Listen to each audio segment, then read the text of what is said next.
సునాదస్వరము మే 16.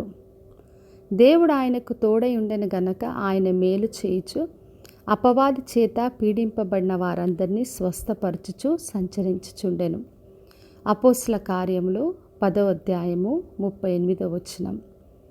మరి యేసుక్రీస్తునకు దేవుడు తోడై ఉన్నాడు గనక ఆయన మేలు చేస్తూ అందరినీ స్వస్థపరుస్తూ సంచరించాడు.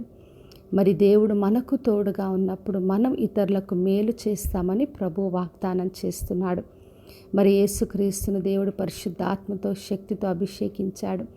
మరి దేవుడు ఆయనకు తోడై ఉన్నాడు. అందుకే ఆయన మేలు చేస్తూ అందరినీ విడిపిస్తూ ఆయన వెళ్ళాడు. మరి యేసుక్రీస్తు శిష్యులు కూడా ప్రభువు వారికి తోడుగా ఉన్నాడు గనక వారు గొప్ప కార్యాలు చేశారు. మార్కు సువార్త 16వ అధ్యాయం 20వ వచనం రాయబడింది.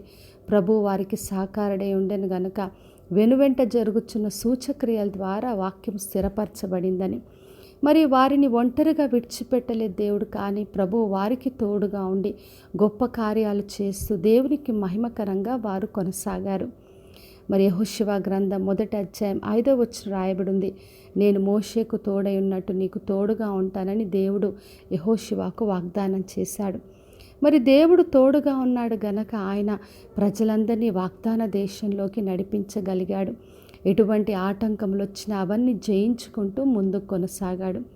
మరి దేవుడు మనకు తోడుగా ఉన్నప్పుడు మనం గొప్ప కార్యాలు చేస్తాం. అందరికీ మేలుకరంగా దేవునికి మహిమకరంగా జీవిస్తాం.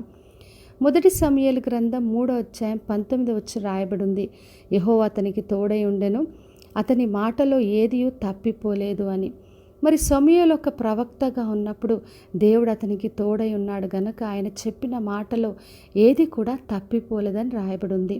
కాబట్టి నా ప్రియ సహోదరి సహోదర, దేవుడు మనకు తోడై ఉన్నప్పుడు మనము అందరికీ మేలు చేస్తాం, దేవునికి మహిమకరంగా జీవిస్తాం. కాబట్టి విశ్వాసంతో ఆయన్ని ఆశ్రయిద్దాం. దేవుడి శక్తి ద్వారా పరిశుద్ధాత్మని అభిషేకం పొందుకొని మనము దేవుని సహాయంతో ఇతరులకు మేలు చేస్తూ ఎందరికో విడుదల కొరకు దేవుని సువార్త ప్రకటించడానికి కొరకు సాధనంగా వాడబడుటకు ప్రభు సహాయం కొరకు ప్రార్థన చేద్దాం. పరలోకమందున్న మా తండ్రి మా దేవ, ఈరోజు ఇచ్చిన వాగ్దానం కొరకే వందనాలు. దేవా, మీరు యేసుక్రీస్తుకు తోడై ఉన్నందు గనక ఆయన మేలు చేస్తూ గొప్ప కార్యాలు చేస్తూ అందరినీ స్వస్థపరిచినందుకు వందనాలు. ప్రభువా, మీరు మాకు తోడై ఉండి తండ్రి మా ద్వారా గొప్ప కార్యాలు చేస్తూ ఎందరికో మేలుకరంగా మీ నామమునకు మహిమకరంగా జీవించే కృపను దయచేయమని యేసు నామములో అడిగి వేడుకొంచున్నాం తండ్రి, ఆమెన్. ఈ శుభవచనము వినిచున్న ప్రతి ఒక్కరి జీవితంలో నెరవేర్చబడునుగాక. నేను మీ ప్రియ సహోదరి మంజులా చరణ్.